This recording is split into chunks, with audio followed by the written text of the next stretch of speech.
ગુરુ પૂર્ણિમાના પાવન પર્વે સર્વે ગુરુજનોના શ્રી ચરણોમાં મારા કોટી કોટી વંદન. ગુરુ પૂર્ણિમા એટલે વ્યાસ પૂર્ણિમા.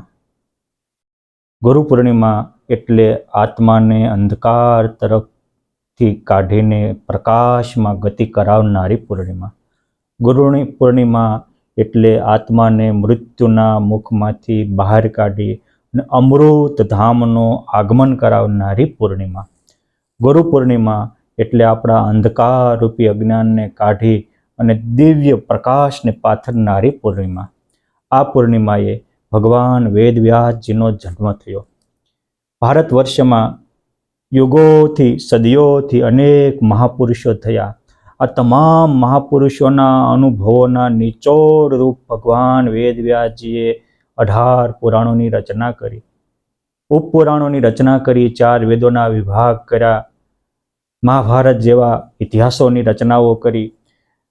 આ બધા લખવા પાછળ ભગવાન વ્યાસનો હેતુ શું હતો?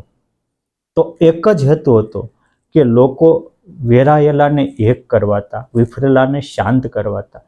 ભગવાને વારે વારે લખ્યું છે કે તમારો આ ગ્રંથો શ્રેય અને પ્રેય કરનારા છે. જો તમે ખરાબ કર્મ કરશો તો અધોગતિને પામશો અને સત્કર્મ કરશો તો સદગતિને પામશો. કર્મનો સિદ્ધાંત અટળ એવો વારે વારે ભગવાન વ્યાસે પ્રતિપાદન કરતા કહ્યું છે કે 1000 ગાયો હોય અને એમાં વાછડાને મૂકો, વાછડો એની માને શોધી લે. એમ તમારા શુભ કર્મક અશુભ કર્મક સમય આવે તમને શોધી લેશે. માટે પહેલા એક તો 100 વાર વિચારીને કર્મ કરવાનો બોધ વ્યાસ ભગવાને આપ્યો છે. પોઈન્ટ 2 કે એ વખતે ભારત વર્ષમાં મુખ્ય 5 ઉપાસના પદ્ધતિ ચાલતી હતી. એક વિષ્ણુ પદ્ધતિ, શિવજીની પૂજા ચાલતી, ગણપતિની પૂજા ચાલતી, સૂર્યનારાયણની પૂજા ચાલતી અને મા જગદંબાની પૂજા ચાલતી. આજે પણ ભારત વર્ષમાં આ 5 ઉપાસના બહુ પ્રસિદ્ધ છે. ભગવાનને એમ થયું કે આ હિન્દુઓ અંદરો અંદર મારા ઈષ્ટદેવ મોટા ને તારા નાના એમ કહીને વેચાઈ જાય, વિભાજિત થઈ જાય છે તો વિનાશ પામશે. એટલે સૌ પહેલા આપણા ભારતીય સંસ્કૃતિનો એકતાનો આદર્શ સ્થાપવા ભગવાને આ રચના કરી. ભગવાન કહે છે કે હું જ ગણપતિ પુરાણ રચું છું, હું જ સૂર્ય પુરાણ રચું છું, હું જ વિષ્ણુ પુરાણ રચું છું, હું જ શિવ પુરાણ ને સ્કંદ પુરાણની રચના કરું છું અને હું જ દેવી ભાગવતની પણ રચના કરું છું. એટલે તમે મારા નામથી બીજે ત્રીજે ભટકતા નહીં. અને મેં લખ્યું છે કે તમને તમારા જે ઈષ્ટ હોય તમારા માટે સર્વોત્તમ છે, પણ બીજાને ઇગ્નોર કરવા જેવા નથી. કેમ છે મેં જેના જે ઈષ્ટ હતા એના પુરાણમાં એને મેં સર્વોપરી થાપ્યા જ છે. માટે તમે દેવોના નામે ભગવાનના નામે ભાગલા પાડીને ભાંગી જતા નહીં, ભૂખમરો ભેગા થતા નહીં. એટલે પહેલો વ્યાસ ભગવાનની ગુરુ પૂર્ણિમા ત્યારે કહેવાય કે આપણે દેવોના નામે ઝઘડતા બંધ થઈએ તો જ આપણે ગુરુ છીએ, તો જ આપણે સદગુરુ છીએ, તો જ વ્યાસને પૂજાને યોગ્ય છે. જેને વ્યાસ ભગવાન રચિત એક પણ પુરાણ વાંચ્યું નથી એવા અજ્ઞાની ગુરુઓને વ્યાસ પૂર્ણિમા ઉજવવાનો કોઈ અધિકાર જ નથી. વ્યાસ ભગવાનના સિદ્ધાંત જેના આત્મસાત હોય એ વ્યાસ ભગવાનની પૂર્ણિમા ઉજવે તો ભગવાનને પણ ગમે કે મેં જે કર્યું છે એનો આ મારો દાખલો લેખે લગાડે છે. અને એ વ્યાસ ભગવાને એકતા સ્થાપી હતી એ ભારત વર્ષમાં વર્ષો સુધી ચાલી. આમ કહીએ તો આમ 4000 વર્ષ સુધી ચાલી એવું કહીએ તો ના ન કહી શકાય. પછી 3,500-4,000 પછી અંદરો અંદર ભગવાન બુદ્ધ થયા અને પછી અમુક વિભાજન કરવા માંડ્યા અને એ વિભાજનને કારણે ભારતમાં હિન્દુ સનાતન ધર્મનું બળ ઓછડી ગયું અને લોકો ગમે એવા કર્મ કરતા થઈ ગયા અને ધર્મના નામે અધર્મનું પોષણ કરતા થઈ ગયા. રક્ષકો ભક્ષક બનવા માંડ્યા. એ વખતે હિન્દુ ધર્મ જ્યારે અસ્તાચળમાં આવ્યો એ વખતે શંકરાચાર્યજી આવ્યા. એને પણ પ્રસ્થાંતરી પહેલા વહેલી સ્થાપી અને પછી એને પણ આ પંચાયતન દેવ વિષ્ણુ, શિવ, ગણપતિ, પાર્વતી અને સૂર્યનારાયણ એની 5એની પોતાના મઠમાં સ્થાપના કરી અને કીધું કે બાપ તમે જેને માનતા હોય એને પણ ધર્મના નામે વેચાઈ ન જતા. યાદ રાખો, જે ધર્મના નામે વેચાઈ જાય છે એને વ્યાસ પૂર્ણિમા ઉજવવાનો અધિકાર જ નથી. એવા ગુરુ તો ગુરુના નામે ગંડવા હાંકનારા ગુરુઓ છે. આવા ગંડવા હાંકનારા ગુરુઓ અને આવી ગંડવા વાળી ગુરુ નિષ્ઠાથી બચીએ તો જ આપણે આપણા ધર્મનું રક્ષણ કરી શકશું, દેશનું રક્ષણ કરી શકશું, સંસ્કૃતિનું રક્ષણ કરી શકશું અને કાંઈક આદર્શ જીવનને અપનાવી અને પરસ્પર ધન્યતા અનુભવી શકશું. બીજું, વ્યાસ ભગવાનની પૂર્ણિમાનું પહેલું પગથિયું છે પ્રામાણિકતા. ભગવાન સ્વામિનારાયણે પણ વચનામૃતમાં લખ્યું કે અમને વ્યાસના વચનનો જેટલો વિશ્વાસ છે એટલો બીજા કોઈનો નથી. શું કામ? વ્યાસ એવા પ્રામાણિક હતા. પોતાનું ઢાંકવું બીજાનું બહાર પાડવું એ તો મૂર્ખાની નિશાની છે. વ્યાસ ભગવાને પોતાના પિતાની ભૂલ હતી તો એ પણ લખી કે મારા પિતાએ સત્યવતી સાથે મચગંધા સાથે વ્યવહાર કર્યો, એમાંથી મારો જન્મ થયો. એના બાપાનું પણ લખ્યું અને એના દીકરા પાંડુરંગ થયા. એ પાંડુરાજાએ માદ્રીમાં આસક્તિ થયા તો એ ભગવાનના સંબંધી થતા હતા, પોતાના દીકરા થતા તો એ મરીને ભૂત યોનીને પામ્યા. એ પણ લખ્યું. ભગવાને કૃષ્ણ ભગવાનના ગુણને ગાતું ભાગવત લખ્યો તો સુરાન સુધરીમાં આસક્ત થતા કૃષ્ણ ભગવાનનો આખો પરિવાર પાયમાલ થઈ ગયો. એ પણ લખ્યું. કેટલા પ્રામાણિક વ્યક્તિ છે. અને જે કોઈ પૂર્વ મોટા થયા એને ભૂલ થઈ તો એ લખ્યું.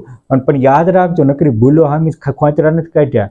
એને નારદજીને ભૂલ થઈ લખી, એની સામે નારદજીના બીજા 99 ગુણો લખી અને નારદજીનું આખું નારદ પુરાણ લખ્યું છે.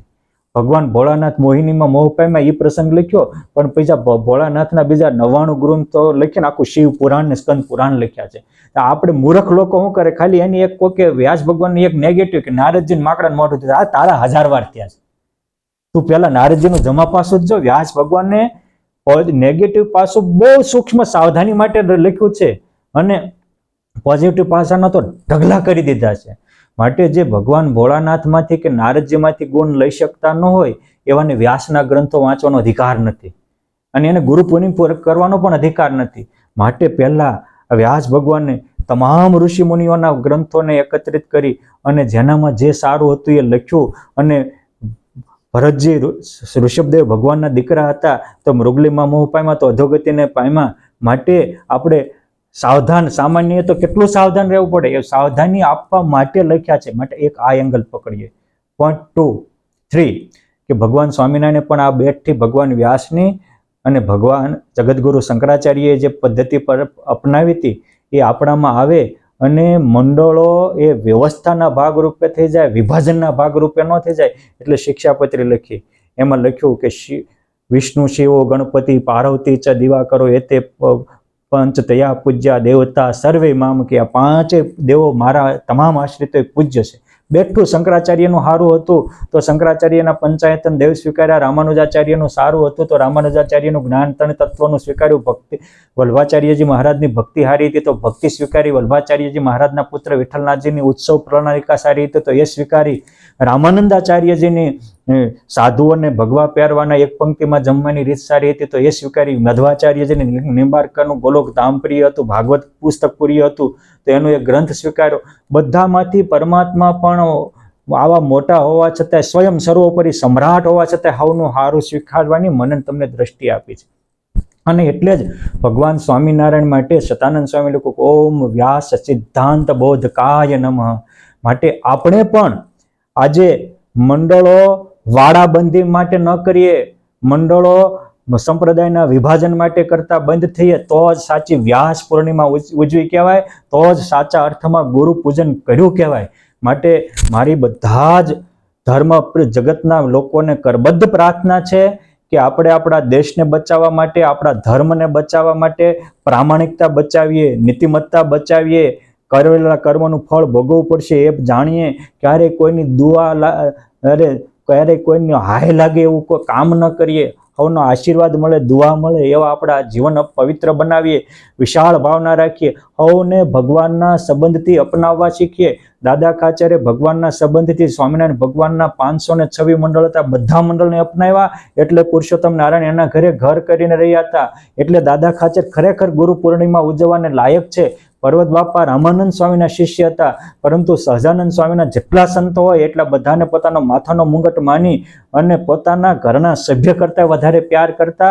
ત્યારે એ સંકલ્પ કરે ને 24 અવતારો હાજર થતા હતા. જેની પૂજામાં પરમાત્મા કાયમ પ્રગટ થતા હતા. એ એક જગ્યાએ ખાડો ખોદશો તો પાણી આવશે, 10 ફૂટના ખાડે પાણી નહીં આવે એમ કરીને ગ્રુપ બંધી કરાવવા વાળા એ ગુરુઓ નહોતા. નિષ્કુળાનંદ સ્વામી પોતે હતા, એ પોતે પોતાનો એક પરચો લખ્યો અને સ્વામિનારાયણ ભગવાનને નંદ સંતોના બધા મોટા મોટા સંતોના ગુણાનુવાદ ગાયા છે. આમ બધાના ગુણાનુવાદ ગાય છે કે આધારાનંદ સ્વામી બધાના ગુણાનુવાદ ગાયા. એટલે ભગવાન સ્વામિનારાયણ એમાં રહીને આવો મોટો ગ્રંથ પ્રકાશ્યો છે. વચનામૃતની એક એક સભા સર્વે સંતો ભક્તોની સભા ભરાઈને છે. એનો અર્થ એ થાય કે સ્વામિનારાયણ ભગવાનના નામે સ્વામિનારાયણ લેવત નામા તાકો માનો મેં અક્ષરધામા આવી વિશાળ ભાવનાથી ચાલ્યા હતા.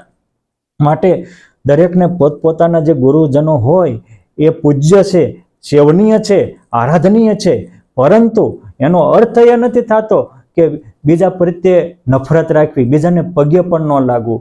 જે પોતાના ગુરુને સર્વે સર્વા માનીને બીજાને પગે લાગતા દૂર ફરે છે, સમજો એને ગુરુનિષ્ઠા નથી, ગુરુનિષ્ઠાનો ગંડવા છે.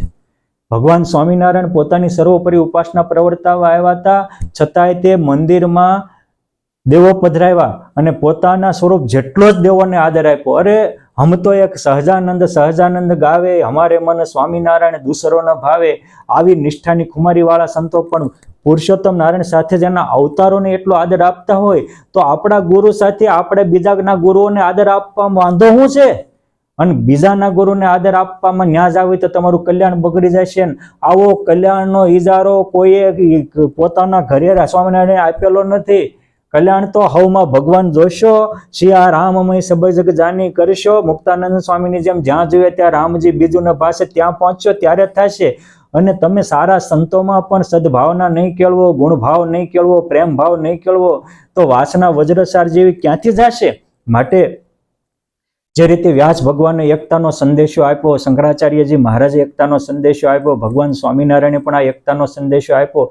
આ રીતે આપણે ખોટે ખોટા વિભાજનમાં ન વેચાતા વ્યવસ્થાના ભાગરૂપે આપણા ગુરુજનોને રાખી અને જે રીતે આ પવિત્રાનંદ સ્વામીનો સભા મંડપ છે, જે રીતે વડતાલમાં પરમહંસોની ધર્મશાળા છે, એ ગોપાળાનંદ સ્વામીના આસને પગે લાગવા વાળા કે નિત્યાનંદ સ્વામીને નહોતા પગવા લઈ લાવે એવું બન્યું નથી ક્યારેય. બધા સાથે મળીને કામ કરતા હતા. એમાં આપણે બધા સાથે મળી અને સાચી એકતા હોવું જોઈએ. આપણી સીમિત સ્વીકૃતિનો વિનાશ કરી અને વિશાળ ભાવના કેળવીએ. ભગવાનના નિશ્ચય ત્યાં ભગવાનના ગુણ આવે ત્યારે જ ભગવાનનો નિશ્ચય કહેવાય. અને ગુરુમાં પણ ભગવાન જેવા ગુણ હોય તો જ એ ગુરુ એટલો વિશાળ હોય તો જ એ માનવા યોગ્ય ને પૂજવા યોગ્ય છે. સિમુજ ખાબોચિયા જેવા ગુરુને પૂજશો તો કલ્યાણ નહીં થાય, કઠણાઈ થશે. માટે આવી વિશાળ ભાવનાથી તમામ આપણે સાથે મળી અને આપણા ગુરુજનોને આપણે પૂજન કરીએ. બીજાના ગુરુજનોને પણ આપણે એમાં પણ આપણા ગુરુની છબીને નિહાળી આપણા જીવનને ધન્યતા અનુભવીએ. માટે આવી રીતે જે હેતુથી વ્યાસ ભગવાનનો જન્મ થયો હતો, જે હેતુથી દત્તાત્રેય ભગવાનનો જન્મ થયો હતો, જે હેતુથી બધા અવતારોનો જન્મ થયો હતો, જે હેતુથી સર્વ અવતારી પુરુષોત્તમ નારાયણ આવ્યા હતા, એવી વિશાળ ભાવનાથી આપણે સૌને અપનાવી આપણા જીવનને દિવ્ય અલંકારથી સમલકૃત કરી અને જીવનને ધન્ય બનાવીએ. આવી ગુરુ પૂર્ણિમા આવી વિશાળ ભાવનાથી ગુરુ પૂજન કરવાની અને ગુરુનામ ગુરુ ભગવાને આપેલા જીવન મૂલ્યો, ભગવાન વ્યાસજીએ આપેલા જીવન મૂલ્યો આપણામાં અપનાવીએ એવા આપણે મહાન બની શકીએ એવી હું ભગવાન વેદવ્યાસ, તમામ અવતારો, તમામ પરમહંસો, તમામ ગુરુજનો, તમામ ઋષિમુનિઓના પાવન ચરણોમાં હું પ્રાર્થના કરું છું. આ હું મારાથી શરૂઆત કરું, આપ પણ આપણાથી શરૂઆત કરીએ. જ્યાંથી આપણે કોકને તો પહેલ કરવી જ પડશે ને, માટે આપણે પહેલ આપણાથી કરી અને પરસ્પર એકતા, દિવ્યતા અને ભવ્યતા સ્થાપી આપણા જીવનને પણ દિવ્ય અને ભવ્ય બનાવીએ. એટલી આપણામાં શક્તિ, ભક્તિ અને સમજણ ગુરુ પૂર્ણિમાને દિવસે તમામ ગુરુજનો, તમામ અવતારો પ્રદાન કરે એવી એમના પાવન ચરણોમાં પ્રાર્થના. અસ્તુ. ધન્યવાદ. જય સ્વામિનારાયણ.